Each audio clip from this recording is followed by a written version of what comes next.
Etika, media, dan public sphere. Nah, jadi di sini yang pertama kita bahas yaitu adalah etika. Etika merupakan dasar yang digunakan dalam segala bidang ilmu. Etika dapat berarti studi tentang moralitas, tentang apa yang benar dan salah. Etika berasal dari bahasa Yunani, ethos, yang berarti kebiasaan. Menurut Kamus Besar Bahasa Indonesia, etika adalah ilmu tentang apa yang baik dan apa yang buruk dan tentang hak dan kewajiban moral atau akhlak. Secara sederhana, etika adalah sistem prinsip-prinsip normal. Etika menurut Balanciar Britannica. Balanciar Britannica mengatakan bahwa berita juga disebut sebagai filsafat moral. Etika adalah disiplin yang berkaitan dengan apa yang baik dan yang buruk secara moral dan benar atau salah secara moral. Istilah ini juga diterapkan pada sistem atau teori nilai atau prinsip nilai apapun. Subjektif etika terdiri dari isu-isu dari pengambilan keputusan praktis, dan perhatian utamanya meliputi sifat nilai tertinggi dan standar yang dengannya tindakan manusia dapat dinilai benar atau salah. Meskipun etika selalu dipandang sebagai cabang filsafat, sifat praktis yang mencakup semua menghubungkannya dengan banyak bidang studi lain, misalnya ekonomi, sejarah, politik, dan lain sebagainya. B. Media. Media dalam komunikasi berasal dari kata mediasi, karena mereka hadir di antara pemirsa dan lingkungan. Istilah ini sering digunakan untuk menyebutkan media massa. Media adalah alat saluran komunikasi. Kata media berasal dari bahasa Latin yang merupakan bentuk jamak kata medium. Secara harfiah, media berarti perantara, yaitu perantara antar sumber pesan atau a source dengan penerima pesan atau a receiver. Beberapa hal yang termasuk ke dalam media adalah film, televisi, diagram, media cetak atau printed material, komputer, dan lain sebagainya. Media merupakan alat yang dapat membantu dalam keperluan dan aktivitas, di mana sifatnya dapat mempermudah bagi siapa saja yang memanfaatkannya. Pengertian media. Media merupakan sebuah kata yang berasal dari bahasa Latin, sekaligus memiliki bentuk jamak atau sering disebut dengan medium. Sementara itu, kata media secara harfiah memiliki arti perantara. Dalam hal ini, perantara yang dimaksud adalah adanya perantara antara sumber informasi atau pesan, a source, dan adanya penerima pesan atau informasi atau a receiver. Maka dari itu, sering sekali kita melihat ada di dalam kehidupan sehari-hari seperti koran, artikel online, film, televisi, dan masih banyak lagi. Dengan kehadiran media di dunia ini, maka seseorang akan mudah terbentukan sehingga segala sesuatu yang sedang dilakukan akan mudah terselesaikan. Bahkan, media ini bisa mengurangi terjadinya kesalahpahaman antara pemberi informasi atau penerima informasi. Selain itu, media bisa dimanfaatkan untuk kita belajar. Semakin banyak kita belajar, semakin bertambah pengetahuan dan wawasan yang dimiliki oleh seseorang. Seiring dengan perkembangan zaman, media mengalami perkembangan juga. Yang tadinya media hanya dalam bentuk kertas saja, sekarang media sudah bisa diakses melalui alat elektronik seperti handphone, komputer, laptop, dan sebagainya. Kemudian, akses untuk memperoleh media seharusnya dimanfaatkan dengan bijak supaya seseorang atau kelompok tidak ketinggalan informasi.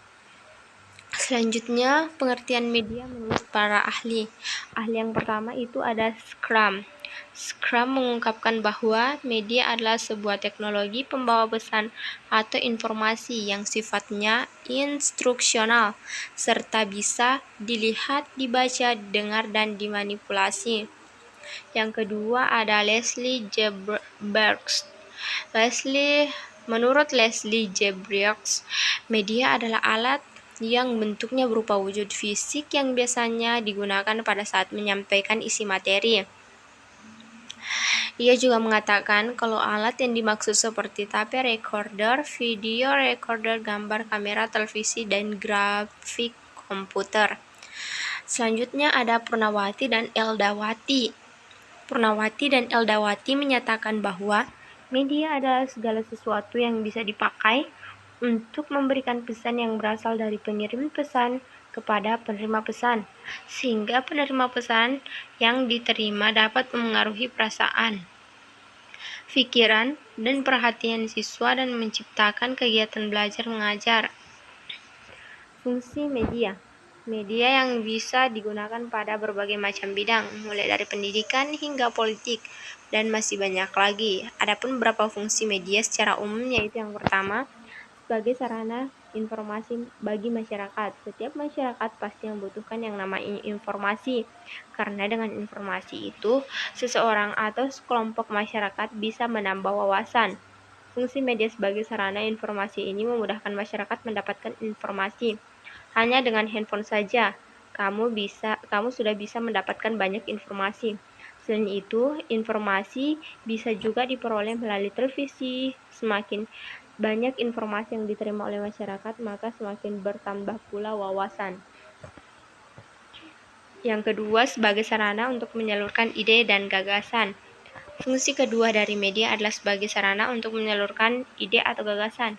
Setiap orang pasti memiliki ide dan gagasan di dalam pikirannya, sehingga seseorang bisa berpikir kreatif. Ide dan gagasan yang hanya ada di dalam kepala, jika tidak dituangkan, maka orang lain tidak akan tahu. Saat ini sudah ada berbagai macam media yang bisa digunakan untuk menyalurkan ide dan gagasan seperti film, cerpen, novel, dan sebagainya. Yang ketiga, sebagai sarana pendidikan dalam kegiatan belajar mengajar.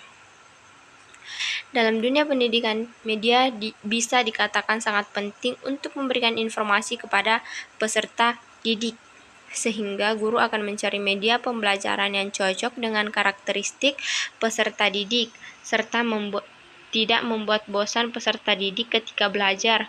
Tanpa adanya media pembelajaran, maka peserta didik akan kesulitan dalam menangkap atau menerima informasi ilmu pengetahuan. Yang keempat itu sebagai sarana untuk mendapatkan hiburan. Media bukan hanya berfungsi untuk mendapatkan informasi atau memberikan informasi saja, tetapi bisa juga berfungsi untuk mendapatkan hiburan. Fungsi ini bisa dibilang mampu menghilangkan rasa penat sedang dialami oleh seseorang pada umumnya.